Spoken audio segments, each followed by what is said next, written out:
41% जो है लोग मोदी को नापसंद करते हैं। मतलब 8% रह गई थी, और ये बात मैं आपसे 1.5-2 महीने पहले बता रहा हूँ। तो जब 1.5-2 महीने पहले 8% रह गई थी और अभी ये घटी है, तो अब तो ये माइनस में चली जानी चाहिए। वैसे भी अब मोदी की क्रेडिबिलिटी या मोदी की पॉपुलैरिटी माइनस में ही है, कोई पॉजिटिव नहीं है। ये जो 24% या ये बताई जा रही है, ये भी झूठ है, इसके अलावा कुछ नहीं है। जो व्यक्ति आपने देखा होगा, अभी जो 15 अगस्त का भाषण देखा होगा, और बहुत सोशल मीडिया में लगातार चल रहा है कि 2021, 2020 और 2019 यानी 3 साल का भाषण, सेम वही रिपीटेशन, वही 100 लाख करोड़ 100 लाख करोड़, यूं उंगली दिखा के करता है मोदी, 100 लाख करोड़। हर 3 साल से यही बात हो रही है कि इंफ्रास्ट्रक्चर के लिए 100 लाख करोड़ का दिया जा रहा है, और केवल एक इसी क्षेत्र में नहीं, बाकी सारे क्षेत्र में है, और लाखों लोगों को इससे रोजगार मिलेगा। यानी कि आप 15 करोड़ 10 लाख लोगों का रोजगार छीनकर इस कोरोना की आड़ में आप लाखों लोगों को रोजगार देने की बात कर रहे हैं। मतलब झूठ की भी कोई सीमा होती है।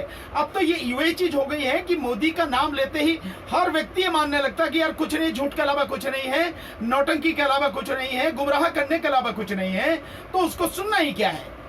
तो मैं समझता हूं कि बहुत से लोग हैं जो आज की तारीख में उनकी बात को सुनते ही नहीं है। तो पॉपुलरिटी आप 24% की बात कर रहे हो, 43% घटी ही है, और ये कह रहा हूं, मैं दावे के साथ कह रहा हूं, माइनस में है पॉपुलरिटी।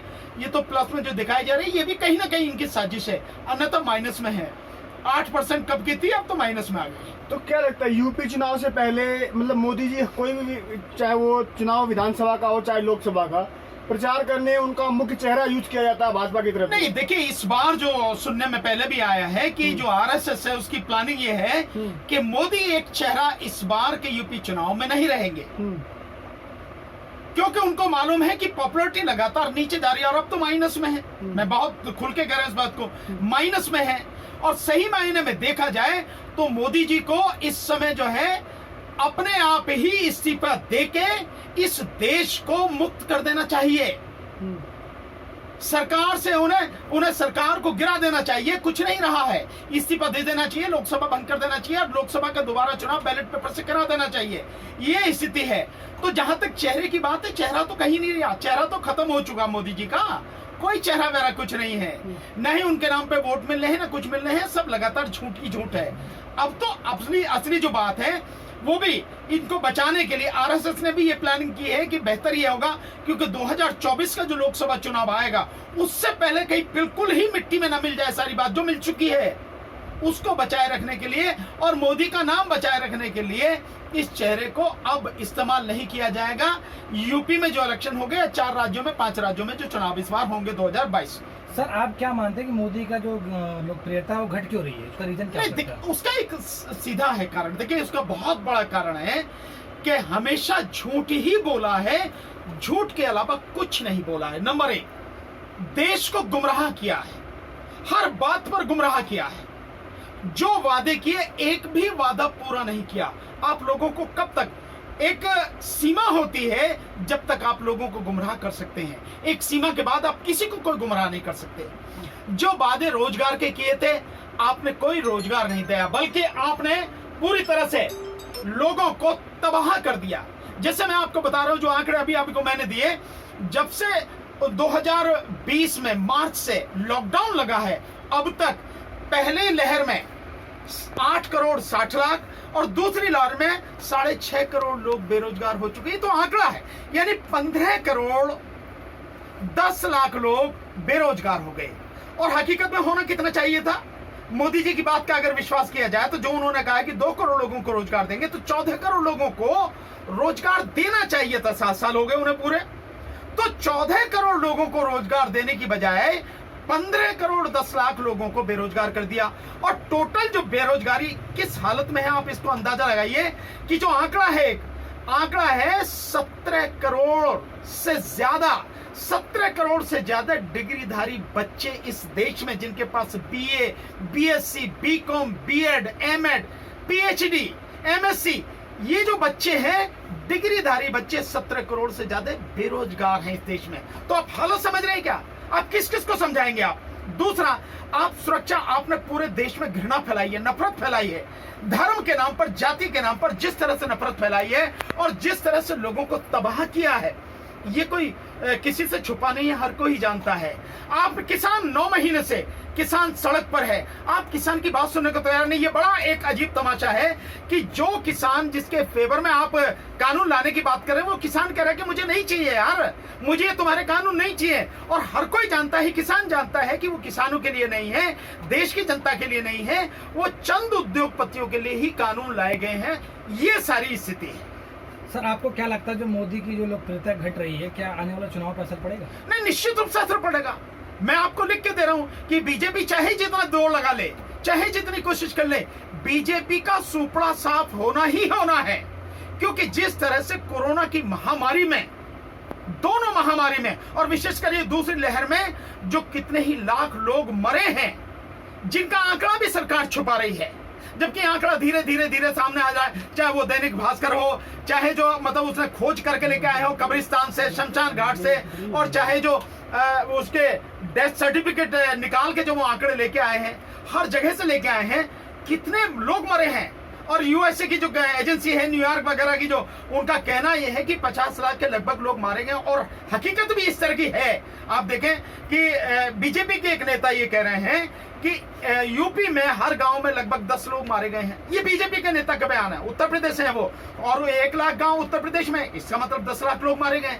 और टोटल सरकार बता रही है कि 4 लाख के लगभग लोग मारे। कितना झूठ बोलोगे आप? और जिन लोगों को दवाई, डॉक्टर, अस्पताल, बेड, ऑक्सीजन न मिलने के कारण जिनके घर के चिराग बुझ गए, कैसे उसे भूल जाएगा कोई? अच्छा, आप लगातार कह रहे हैं कि यूपी में बहुत सारे मतलब डिग्री धारक युवा हैं जिनको रोजगार नहीं मिल रहा है। वहीं योगी जी का एक बयान आता है पिछले दिनों कि यूपी में रोजगार की कोई भी कमी नहीं है, छात्रों में वो काबिलियत नहीं है। इससे ज्यादा और क्या बात होगी? मतलब छात्रों का, इस देश के पढ़े लिखे नौजवान युवा का अपमान, इससे ज्यादा और आप क्या कर सकते हैं? अगर वो काबिल नहीं है तो आपने डिग्री कॉलेज क्यों खोल रखे हैं? क्यों? उसके लिए जिम्मेदार कौन है? सरकार जिम्मेदार है। इसका मतलब यह कि तुम लोगों को पढ़ा भी नहीं पा रहे हो। ये सब जो है ना, सरकार अपनी नाकामयाबी को छुपाने के लिए, उसका आरोप भी उन्हीं बेरोजगार, यानी एक तो जला हुआ और उस पर नमक छिड़कने वाली बात, ये स्थिति हो गई कि आदमी पहले ही मतलब अपनी दिक्कतों से इतना परेशान है, उसके पास रोजगार नहीं है, उसकी स्थिति बहुत बदतर है, फिर आप उस पर इतना अपमान भी कर रहे हो, इतना नमक भी छिड़क रहे हो जले पे कि भाई लोग काबिल नहीं है। तुम ही काबिल हो, घंटा बजाने के काबिल हो बस तुम, इससे ज्यादा कुछ नहीं हो। और घंटा बजाने की बजाय तुम जो मतलब हुकूमत कर रहे हो, और हुकूमत भी तुम किस तरह से कर रहे हो वो सबको मालूम है। जिस तरह से तुमने एनकाउंटर और मतलब क्या क्या तुमने गंदा नहीं किया है, तुम ही काबिल हो सारे के सारे, तुम ही इसमें यहां बने की सरकार बनाने के काबिल हो। ये लोगों का अपमान करना, मैं समझता हूं न केवल यूपी बल्कि देश के नौजवानों का, युवाओं का, पढ़े लिखों का, इससे बड़ा अपमान कोई और होगा। सर, बीजेपी का आईटी सेल ये कह रहा है कि मोदी जी का जो लोकप्रियता घटाने की जो कोशिश कर रहा है, विपक्ष कर रहा है, बार बार चाह रहा है कि उनका लोकप्रियता घट जाए। तो भैया तुम्हारे पास तो तुम्हारा आईटी सेल है, तुम्हारे पास तो तुम्हारा मीडिया है, तुम बढ़ा लो उसे, तुम बढ़ा क्यों नहीं लेते? हकीकत यह है, स्थिति इतनी भयानक है, बीजेपी के खिलाफ, विशेषकर मोदी योगी के खिलाफ, अमित शाह के खिलाफ इस कदर माहौल है कि ये कितनी भी कोशिश कर लें, अब वो संभलने में आने वाला है नहीं। और इसीलिए ये जो मैं बता रहा हूं ना, 24% जो दिखा रही, 24% भी जबरदस्ती दिखाया जा रहा, अन्यथा माइनस में है वो। तो लोकप्रियता जो है वो, जब तुमने काम ही ऐसे नहीं किए तो लोकप्रियता कहां से होगी? कोई एक काम तो बताया जाए, किसी भी कोने से एक काम ऐसा जो देश की भलाई के लिए हो, जो देश की आम जनता की भलाई के लिए हो, जो नौजवानों की भलाई के लिए हो, जो महिलाओं की भलाई के लिए हो, किसी भी एक सेक्शन की भलाई के लिए तो हो। और तो और सोचो, आप तुम हिंदुओं की पार्टी बनाते हो। आईटी सेल को मैं बोलता हूं, जो आईटी सेल इतना वो कर रहा है, हिंदुत्व की बात करते हो तुम, हिंदुओं की पार्टी हो, हिंदुओं का क्या भला कर दिया?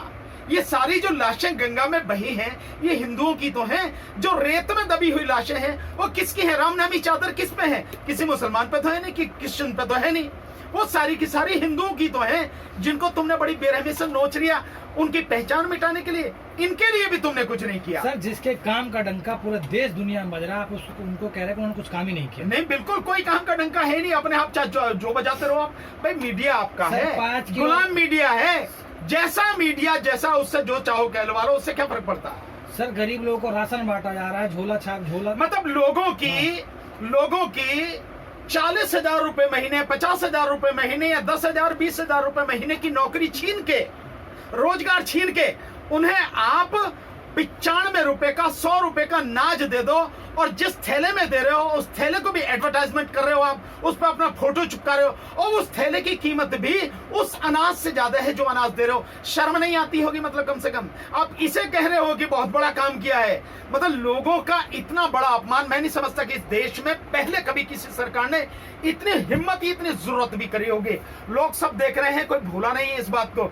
80 करोड़ लोग, यानी 35 करोड़ से ज्यादा लोगों को बेरोजगार करके आप 80 करोड़ लोगों को भीख दे रहे हो, उनको तबाह करके, और लोग इसमें खुश होंगे?